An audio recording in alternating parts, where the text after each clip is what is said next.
vous ai demandé dans les vidéos précédentes de très rarement utiliser les marges et les marges internes par exemple. C'est parce que avec Elementor, on a le petit outil espaceur qu'on va pouvoir mettre juste ici par exemple entre deux de nos, widgets et on va pouvoir choisir ici combien on veut en espace.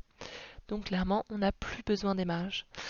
C'est un outil hyper utile que vous pouvez tout à fait utiliser et je vous invite à le faire. Maintenant, avec cet outil-là, on a aussi un autre outil qui s'appelle séparateur, juste ici.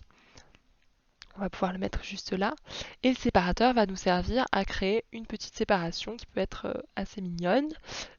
Si on choisit un pattern qui est sympa, donc on peut mettre par exemple des petits losanges ou n'importe quel autre pattern, des rayures, je ne sais pas.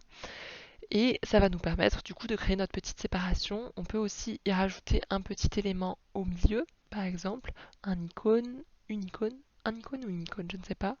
On va rajouter un petit store comme ça. Voilà. On peut rajouter du texte au milieu. On peut lui donner une plus ou moins grande largeur. Si on a une petite largeur, le mettre au milieu, au début, à la fin. Lui rajouter un style. C'est un peu toujours la même chose. Je pense que vous commencez à comprendre. Et pareil, on peut retoucher au style de l'icône, on peut la mettre tout à gauche, tout à droite, au milieu, rajouter sa taille, une icône plus grande, plus petite, faire une couleur différente pour l'icône. Et voilà. Du coup, veillez vraiment à utiliser des espaceurs plutôt que des marges de partout.